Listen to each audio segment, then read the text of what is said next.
Hello दोस्तों, आज हम चर्चा करेंगे भाग 2 पर। भाग 2 किससे संबंधित है, इससे क्या क्या परीक्षा में प्रश्न बनते हैं, इस पर चर्चा करेंगे। इसके पहले अब जो हम एक वीडियो अपलोड कर दिए हैं जो कि भाग 1 है, उस पर जो है जितने प्रश्न बनते हैं उसको जो है ऑलरेडी हम डिस्कस कर चुके हैं। आज हम बात करेंगे भाग 2 पर। भाग 2 किससे संबंधित है, परीक्षा में यही पहला प्रश्न बनता है। तो भाग 2 संबंधित है नागरिकता से, यानी सिटीजन से। इसमें कितने अनुच्छेद हैं, तो अनुच्छेद 5 से लेकर 11 तक हैं। पहले भी आपको बता दिए हैं कि भाग 1 में कितने अनुच्छेद थे, तो 1 से लेकर 4 तक थे। भाग 2 में कितने हैं, तो 5 से लेकर 11 तक है। जब हम भाग 3 पढ़ाएंगे तो उसमें बताएंगे 12 से लेकर 35 तक अनुच्छेद डिस्कस अच्छी तरह से करेंगे, क्योंकि संविधान से जहाँ भी प्रश्न बनेगा आपको निश्चित जो है संविधान का पूरा सिलेबस आपको बिल्कुल फ्री में निःशुल्क अच्छी तरह से डिस्कस किया जाएगा। थोड़ा सा सपोर्ट आप दीजिएगा। क्या करना है, वीडियो को लाइक करना है, चैनल को सब्सक्राइब करना है और साथ में वीडियो को शेयर भी करना है। चलिए स्टार्ट करते हैं भाग 2। भाग 2 से क्या क्या प्रश्न बनते हैं। पहला प्रश्न तो यही बनेगा कि भाग 2 किससे संबंधित है, तो नागरिकता यानी सिटीजन से। इसमें कितने अनुच्छेद हैं, तो 5 से लेकर 11 तक हैं। हालांकि इनके अनुच्छेद बहुत ज़्यादा इंपॉर्टेंट नहीं है, लेकिन फिर भी हम इसको डिस्कस कर लेते हैं। और सबसे ज़्यादा इंपॉर्टेंट नागरिकता से इससे इंपॉर्टेंट फैक्ट होता है, उस पर डिस्कस भी किया जाएगा। ठीक है, चलिए हम बात कर लेते हैं कि भाई 5 से लेकर 11 तक अनुच्छेद होते हैं। तो अनुच्छेद 5 में क्या बात है, तो अनुच्छेद नंबर 5 में क्या कहा गया है कि संविधान के प्रारंभ में कैसी नागरिकता दी गई। संविधान के प्रारंभ में कैसे नागरिकता दी गई। जब हमारा संविधान बन रहा था तो उस समय नागरिकता कैसे दिया गया, यानी किसी भी व्यक्ति को भारत का नागरिक होने का क्या गुण था, या तो एक तरह से हम कह सकते हैं किस आधार पे जो है नागरिकता दिया गया। तो पहला आधार का था उसका जन्म कहाँ हो, भारत में हुआ हो, और दूसरा का था कि उनके माता पिता में कोई एक भारत का हो, उनके माता पिता में कोई एक भारत का हो। तीसरी बात आती है कि जब हमारा संविधान लागू हुआ था, हमारा जो संविधान लागू हुआ था उसके पूर्व कम से कम 5 वर्ष से वह भारत में रह रहा हो, तो वह स्वतः ही क्या हो जाएगा, भारत का नागरिक हो जाएगा। आप ये बात समझ गए। अनुच्छेद नंबर 5, यहाँ 2 शब्द आते हैं, एक नागरिक आएगा, एक व्यक्ति शब्द आएगा। देखिए, नागरिक का होते हैं जो किसी देश के नागरिक हैं, जैसे हम भारत के नागरिक हैं। और व्यक्ति का होगा, व्यक्ति शब्द का प्रयोग होगा, यानी कहने का मतलब कोई विदेश का भी पर्सन आ गया यहाँ पर, तो उसे हम क्या कह सकते हैं, व्यक्ति कह सकते हैं। ठीक है, तो व्यक्ति में नागरिक और विदेश के लोग दोनों लोग शामिल होते हैं। नागरिक का मतलब यह होगा पार्टिकुलर किसी देश का एक सिटीजन होना चाहिए। आप समझ गए होंगे। आपको ये भी बात जानकारी हो गई कि अनुच्छेद 5 में क्या है कि संविधान जब आरंभ हुआ था किस आधार पे, तो 3 आधार हैं। जन्म से वो भारत में रह रहा हो, माता पिता में कोई एक भारत में रह रहा हो। तीसरा है कि जब संविधान हमारा लागू हुआ था 26 जनवरी 1950 को, तो उस दिन यानी उसके 5 वर्ष पूर्व से वो भारत में रह रहा हो। अनुच्छेद 5 हो गया।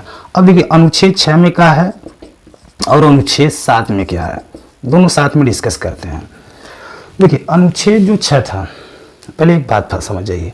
जब हमारा संविधान बन रहा था 1947 में, देश आज़ाद हुआ, उसके पहले ही भारत स्वतंत्रता अधिनियम 1947 के तहत हमारा जो है देश का बंटवारा भी हो गया। पाकिस्तान बन गया और भारत बन गए। थोड़ी सी बात आपको रखना है क्योंकि ये अनुच्छेद इसी से कोरिलेट है।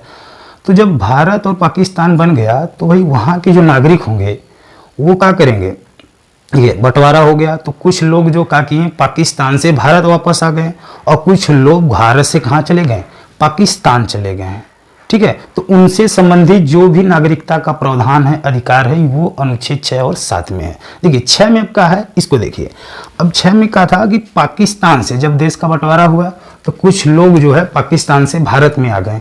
तो जब पाकिस्तान से जब भारत में आए तो नागरिकता संबंधित क्या अधिकार है, यानी पाकिस्तान से जब इंडिया में आए तो नागरिकता संबंधित क्या अधिकार है, प्रावधान है, वो किस अनुच्छेद में वर्णित है, तो अनुच्छेद नंबर 6 में। और 7 में क्या हुआ कि देखिए अब भारत से चले गए पाकिस्तान, और पाकिस्तान में कुछ दिन रहे, फिर इसके बाद लगा कि नहीं यहाँ हम कंफर्ट नहीं है, तो वो पुनः फिर भारत आ गए। तो उनसे संबंधित जो भी नागरिकता का प्रावधान है वो किसमें है, अनुच्छेद नंबर 7 में है। कहने का मतलब भाई गए तो इंडिया, फिर इंडिया से गए पाकिस्तान, फिर पाकिस्तान से इंडिया आ गए, तो उनसे संबंधित नागरिकता से संबंधित जो भी अधिकार हैं वो अनुच्छेद 7 में है। अब हम बात कर लेते हैं कि अनुच्छेद 8 क्या है।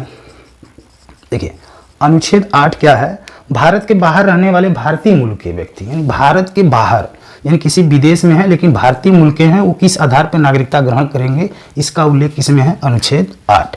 यानी कहने का मतलब भारत के बाहर रहने वाले, ये भी बात आप समझ गए।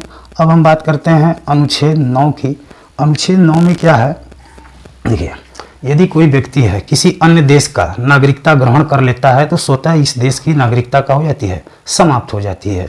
ये बात कहा गया है 9 में, यानी अन्य देश का ग्रहण किया तो नागरिकता क्या हो जाएगी, स्वतः समाप्त हो जाएगी। अब अनुच्छेद देखिए 10 पे चर्चा कर लेते हैं। 10 में क्या है, कुछ स्थिति में, समझ रहे, कुछ स्थिति में लोग जो है घर से बाहर चले जाते हैं, घर से बाहर मतलब विदेश में चले जाते हैं, तो भी नागरिकता, जैसे अब कोई शिक्षा के लिए विदेश गया है तो उसकी नागरिकता तो छीनी नहीं जाएगी, नागरिकता तो रहेगी। यानी कुछ स्थिति में जब लोग जो है यानी नागरिक किसी अन्य देश में गए हैं तो किस स्थिति में उनकी नागरिकता बनी रहेगी, इसका वर्णन किसमें है, अनुच्छेद नंबर 10 में है। अब किस स्थिति में बनी रहेगी, इस पर नियम कानून कौन बनाएगा, तो इस पे जितने भी जो है नागरिकता सिटीजन से संबंधित जो भी नियम कानून कौन बनाता है, तो संसद बनाता है। ये आप दिमाग में रखिएगा, क्योंकि ये क्वेश्चन बहुत बार पूछता है। ये अनुच्छेद 11 लास्ट, क्योंकि संसद को अधिकार होता है कि नागरिकता संबंधित कोई भी विधि या नियम कानून बनाने का अधिकार किसके पास होता है, तो संसद के पास होता है। ये थोड़ा सा याद रखिएगा, ठीक है। आपको ये दिमाग में आ गया होगा सारी बातें, ये थोड़ा थोड़ा से आप कोरिलेट कर लेंगे तो आपको बिल्कुल समझ में आ जाएगा। कुछ स्थिति में है, ये 9वां 10वां का होता है, कुछ स्थिति में जो लोग बाहर रहते हैं उस पर किस तरह का जो है भारतीय नागरिकता, यानी कहने का मतलब किस तरह से जो है उस पर संसद कानून बनाएगा, किस स्थिति में उनको नागरिकता दी जाएगी, किस स्थिति में नागरिकता नहीं दी जाएगी।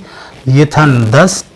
और ये तो बहुत इंपॉर्टेंट है अनुच्छेद 11 कि नागरिकता संबंधित कोई भी नियम कानून बनाने का अधिकार किसके पास है, तो संसद के पास है। अब ये था हमारे पास अनुच्छेद। अब हम बात करते हैं इंपॉर्टेंट फैक्ट, जहाँ से परीक्षा में क्वेश्चन बनते हैं, ठीक है। अब आइए बात कर लेते हैं इंपॉर्टेंट चीज पे। पहली हम बात करते हैं, 10 फैक्ट होता है क्योंकि 10 20 50 क्वेश्चन ही बनेंगे, एक ही पार्ट है, ठीक है। पहली बात हम कर लेते हैं कि यहाँ से क्या क्वेश्चन बनेगा। जो नागरिकता भाग 2 है, नागरिकता संबंधित जो भाग है हमारा, यानी भाग 2 कब लागू किया गया, ये परीक्षा में प्रश्न बनता है। तो देखियो, जब हमारा संविधान बनकर तैयार हुआ, पूर्ण रूप से हमारा संविधान बनकर तैयार हुआ था 26 नवंबर 1949 को, लेकिन पूरा लागू कब हुआ, तो 26 जनवरी 1950 को। भाई अपनी एक ऐतिहासिक तिथि थी इसलिए उस दिन लागू हुआ, लेकिन बनकर तैयार कब हुआ था, 26 नवंबर 1949 को। इसीलिए 26 नवंबर को हम लोग विधि दिवस के रूप में मनाते हैं। अब देखिए, उसी दिन हमने जब उसमें पढ़ाया था, इसके पहले वाले कई वीडियो अपलोड किए हैं, उसको अगर पूरा रूप से क्रम बाय क्रम देख रहे हैं तो संविधान से कहीं से प्रश्न बनेगा, आप आसानी से लगा देंगे। अब वहाँ पे हमने आपको बताया था कि जब हमारा 26 नवंबर 1949 को संविधान बनकर तैयार हुआ तो 16 अनुच्छेद को उसी दिन लागू कर दिया गया, और 16 अनुच्छेद में भाग 2 को भी पूरा रूप से लागू कर दिया गया। तो परीक्षा में प्रश्न बनता है कि यानी भाग 2 कब लागू किया गया, तो ये 1949 में, यानी जब देश हमारा आज़ाद हुआ था, नागरिकता संविधान की जरूरत थी, तो उसी दिन, यानी कहने का मतलब भाग 2 कब लागू किया गया, तो 26 नवंबर 1949 को लागू कर दिया गया। बाकी अन्य जितने भी अनुच्छेद थे उसको कब लागू किया गया है, तो 26 जनवरी 1950 को। क्लियर हो गए होंगे यहाँ तक। चलिए अगला हम बात करते हैं, जो हमारी भारतीय नागरिकता है वो क्या करती है, एकल नागरिकता देती है। अभी एकल नागरिकता क्या होता है, यानी केवल एकल नागरिकता का मीन्स ये होगा, जैसे हम भारत का नागरिक है, नागरिकता जब भी आता है तो हम लोग भारतीय लिखते हैं। और दोहरी नागरिकता क्या होती है, जो दोहरी नागरिकता कहाँ पाई जाती है, तो अमेरिका में दोहरी नागरिक, अमेरिका का मतलब राज्य का अलग नागरिक होंगे और देश का अलग। जैसे पहले एक अपवाद में हमारे यहाँ भी था जम्मू कश्मीर, जम्मू कश्मीर के लोग पहले बोलते थे कि जम्मू कश्मीर के नागरिक हैं, फिर इसके बाद बोलते थे कि हम भारत के नागरिक हैं। बाकी अन्य राज्य में ऐसा ही था, लेकिन वो अपवाद था, उसको भी हम लोग जो है हटा दिया गया 370, तो वो भी चीज़ हो गया। यानी हमारे यहाँ वर्तमान स्थिति का है, सभी जगह एकल नागरिकता को अपनाया गया। दोहरी नागरिकता कहाँ अपनाया गया है, तो अमेरिका में। ये एकल नागरिकता की अवधारणा कहाँ से लिया गया है, ये परीक्षा में पूछा जाता है। तो एकल नागरिकता की अवधारणा जो है इंग्लैंड से लिया गया है, क्योंकि इंग्लैंड में एकल नागरिकता है, यानी एकात्मक शासन है, उससे पहले डिस्कस कर चुके हैं। यहाँ अब तीसरे फैक्ट की बात करते हैं कि यहाँ से और क्या क्वेश्चन बन सकते हैं। देखिए, जो डॉक्टर भीमराव अम्बेडकर साहब थे, उन्होंने ये बताया कि जो भाग 2 है वो सबसे कठिन भाग है।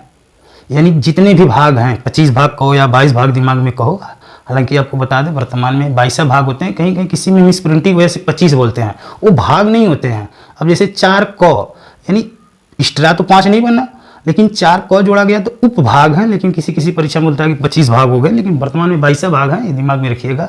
22 भागों में सबसे कठिन भाग कौन सा है? तो भाग 2 है। भाग 2 मतलब नागरिकता, किसी की नागरिकता कैसे दी जाएगी, कैसे ली जाएगी, उससे संबंधित प्रावधान जो है थोड़ा सा कठिन है। तो डॉक्टर भीमराव अम्बेडकर को लगा कि भाग 2 सभी भागों में कठिन है। ये नागरिकता वाला जो नहीं चला, ये तो हम समझ गए हैं। चलिए भाग 2, अच्छा ये इसको हम इस तरह लिखते हैं, डॉक्टर भीमराव अम्बेडकर कठिन भाग कहे हैं। आप लोग जो है नोट्स बना लीजिएगा, नहीं नोट्स बनाइएगा तो हम जो उसको बोलते हैं डिस्क्रिप्शन में मोबाइल नंबर दे देंगे, व्हाट्सअप नंबर, उस पर हाय हेलो लिख कर भेज देंगे, तो हम अपने जितने भी नोट्स बनाए हैं उसके जो है आपको PDF के रूप में प्रोवाइड कर दिया जाएगा संविधान के। ठीक, आगे हम बात करते हैं कि इससे और क्वेश्चन क्या बन सकता है। हाँ, नागरिकता प्रदान कौन करता है, ये प्रश्न बन सकते हैं। देखिए नागरिकता, अब कोई सिंगल व्यक्ति है विदेश से भारत में आकर नागरिकता लेना चाहता है तो संसद में तो जाएगा नहीं। देखिए संसद में क्या होता है, संसद नागरिकता संबंधी नियम और कानून बना सकता है, लेकिन नागरिकता प्रदान कौन कर सकता है? तो गृह मंत्रालय, न कि विदेश मंत्रालय। याद रखिएगा, क्योंकि भाई विदेश नहीं जा रहा है, वो अपने घर पे आ रहा है, तो किसी व्यक्ति को नागरिकता प्रदान कौन करता है, नागरिकता देता कौन है? तो गृह मंत्रालय। ये भी प्रश्न बन सकते हैं। देखिए प्रश्न वही बता रहे हैं जो बन सकते हैं या बनने वाले हैं या बन चुके हैं। ठीक है, अब देखिए यहाँ तक तो थोड़ी सी बात हो गई, संसद के पास अधिकार था, लेकिन आते आते जो है देखिए पूरा विस्तृत एक अधिनियम बन गया। संसद ने एक अधिनियम बना दिया, नागरिकता संबंधित अधिनियम, जिसको नागरिकता अधिनियम, ये याद रखिएगा, नागरिकता अधिनियम 1955। ये फैक्ट बहुत ज़्यादा इंपॉर्टेंट है कि नागरिकता संबंधित बहुत ज़्यादा जो नियम कानून बने हैं इसी 1955 के तहत बने हैं, इसको ही सर्वमान्य माना जाता है। अनुच्छेद में उस समय जो थोड़ी बातें लिखी गई थी उससे कम प्रश्न बनते हैं, लेकिन इससे ज़्यादा क्वेश्चन बनते हैं। ठीक है, अब इस अधिनियम के आधार पर किस तरह आप जो है नागरिकता अर्जन करेंगे यानी ग्रहण करेंगे, और किस तरह जो है आप नागरिकता को समाप्त करेंगे, इसके बारे में चर्चा करती हैं। ठीक है, अब बताइए अर्जन करने का क्या क्या आधार होगा, यानी आप जो है किस आधार पे जो है आप नागरिकता को अर्जन कर सकते हैं। तो पहला आधार क्या होना चाहिए कि आपका कम से कम भारत में तो जन्म होना चाहिए ही चाहिए, आपके माता पिता में से कोई एक भारत का हो। ठीक है, देखिए एक और बात यहाँ से समझ जाते हैं, अर्जन करने का आधार कि जन्म हो, दूसरा वंश के आधार पर, यानी कम से कम माता पिता में कोई एक जो है भारत में यानी भारत का निवासी हो, तो उस आधार पे आपको नागरिकता दी जाएगी। तीसरा होता है पंजीकरण द्वारा, पंजीकरण द्वारा। देखिए पंजीकरण क्या होता है, इसमें भी कंडीशन होते हैं, कम से कम 5 वर्ष तक जो है व्यक्ति भारत में रह रहा हो और यहाँ की संस्कृति और रीति रिवाज, भारत की परंपरा और भारत के संविधान का सम्मान करने लगा हो, तो उसे पंजीकृत कर कर उसको नागरिकता दी जा सकती है। तीसरा आता है देशीकरण या प्राकृतिक रूप से, प्राकृतिक या तो देशीकरण, देखो 2 चीज़ होते हैं। ये कहा था, इसमें भी कंडीशन होते हैं, वही होता है जो सेम होते हैं। यहाँ पे अगर कम से कम 14 साल तक हो, विदेश से आकर कोई व्यक्ति, भाई व्यक्ति आया विदेश से, अब उसे नागरिकता लेना है तो वो यहाँ पर आएगा और यहाँ की संस्कृति से घुल मिल जाएगा और संविधान का सम्मान करेगा, तो जो है उसे भी नागरिकता दी जाती है, उसे देशीकरण होता है। चौथा का होता है कि अगर कोई बाहरी भूभाग है और भारत में आकर वो विलय हो गया यानी मिल गया, तो उसके जो नागरिक होंगे स्वतः भारत के नागरिक हो जाएंगे। अब एग्जाम्पल की बात करते, पहले गोवा, सिक्किम, पुडुचेरी ऐसे वही राज्य बताए थे, ये सब विदेशी क्षेत्र थे, लेकिन बाद में धीरे धीरे जब भारत में आकर मिल गए तो वहाँ के नागरिक का हो गए, स्वतः भारत के नागरिक हो सकते हैं। यानी कहने का मतलब एक आधार ये भी हो सकता है कि जो भूभाग है वो आपस में अगर मिल जाता है तो वो नागरिक हो जाएंगे, स्वतः नागरिक हो जाएंगे। ठीक है, और अर्जन का ये 5 आधार था, जन्म से, वंश पे, पंजीकरण द्वारा, प्राकृतिक या देशीकरण या भूभाग को सम्मिलित करने पर। अब हम बात करते हैं समाप्ति का क्या आधार होना चाहिए।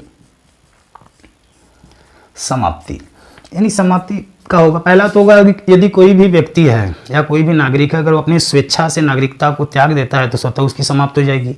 तो पहला तो यही होगा कि स्वेच्छा से। और दूसरी बात आपको होगा कि अगर वो व्यक्ति है किसी अन्य देश का नागरिकता ग्रहण कर लिया तो स्वतः इस देश की नागरिकता का हो जाएगी, समाप्त हो जाएगी। तो अन्य देश का ग्रहण करने से मतलब ये हो गया कि अपने देश की नागरिकता का हो जाएगी, स्वतः समाप्त हो जाएगी।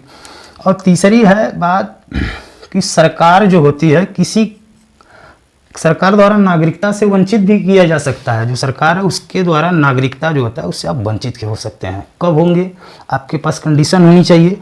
सरकार आपको नागरिकता से वंचित कब करेगा? कब? जब आप अवैध तरीका से नागरिकता को बनवाए हैं, अवैध तरीके से, तो आपको सरकार वंचित कर सकती है। दूसरा तरीका का होता है संविधान का अगर आप अनादर कर रहे हैं। देखिए, संविधान का अनादर, यदि आप भारत में हैं तो आपको संविधान का सम्मान करना होगा, संविधान के मौलिक कर्तव्यों को मानना होगा। यदि आप संविधान का सम्मान नहीं कर रहे हैं, यानी संविधान में जो नियम कानून बनाए गए हैं उसका उल्लंघन कर रहे हैं, तो आपकी नागरिकता को छीनी जा सकती है। आप ये दिमाग में रखिएगा, ठीक है। तो हमें भारत में रहना है तो संविधान का सम्मान करना है। अब हम बात करते हैं कि और क्या था, शत्रु देश से गुप्त संबंध। अब शत्रु देश का होता है यानी ऐसा देश जिससे हमारा युद्ध चल रहा हो या लड़ाई हो, उसे हम क्या बोलते हैं? शत्रु देश। अगर शत्रु देश से अगर कोई व्यक्ति गुप्त संबंध रखता है, सरकार को जानकारी हो जाती है, तो सरकार उसकी नागरिकता को समाप्त कर सकती है, ठीक है।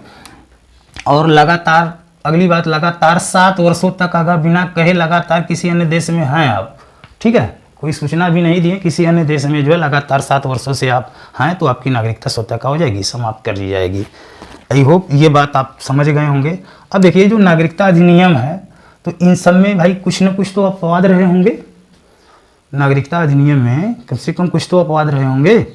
देखिए, इस नागरिकता अधिनियम में 1955 में अब तक 8 बार संशोधन किया गया है।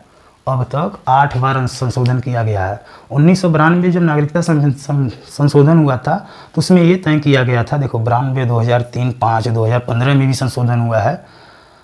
तो जो 92 वाला संविधान संशोधन था वो ज़्यादा पूछता है। उसमें क्या हुआ था कि अगर कोई बच्चा को विदेश में पैदा कर रहा है तो नागरिकता भारत का कब होगा? जब माँ का हो, भारतीय हो, माँ भारतीय रहेगा तभी जो है वो बच्चा का होगा, यानी कहने का मतलब नागरिकता उसे मिलेगी। तो 8 बार अब तक संशोधन हुआ है। एक और बात जान लेते हैं, एनआरआई क्या होता है, क्योंकि इसमें ही पूछा जाता है। एनआरआई और पीआईओ होता है, तो एनआरआई पर थोड़ा सा डिस्कस कर लेते हैं। अप्रवासी भारतीय, अप्रवासी भारतीय को हम बोलते हैं एनआरआई। देखिए, ये भारत से तो बाहर रहते हैं, समझ रहे हैं, भारत से तो बाहर रहेंगे। एनआरआई जितने होते हैं सब भारत से बाहर किसी अन्य देश में रहेंगे, लेकिन क्या होता है, भारतीय पासपोर्ट धारक होते हैं, उसको एनआरआई बोलते हैं। यानी प्रवासी भारत, यानी भारत के बाहर तो रहेंगे लेकिन भारत का इन सब के पास क्या होगा? पासपोर्ट होगा, उसको हम एनआरआई बोलते हैं। एनआरआई का जो पहला सम्मेलन हुआ था हमारे ही जिला वाराणसी यानी बनारस में किया गया था। तो एनआरआई में जो अप्रवासी भारतीय होते हैं, यानी भारत के अन्य देश में रहते हैं लेकिन पासपोर्ट कहाँ का रखते हैं? भारत का होता है, उसे हम एनआरआई बोलते हैं। आई होप आपको ये जानकारी अच्छा लगा होगा। और ये था हमारा नागरिकता संबंधित कितने क्वेश्चन बनते हैं, क्या क्या प्रश्न बनते हैं।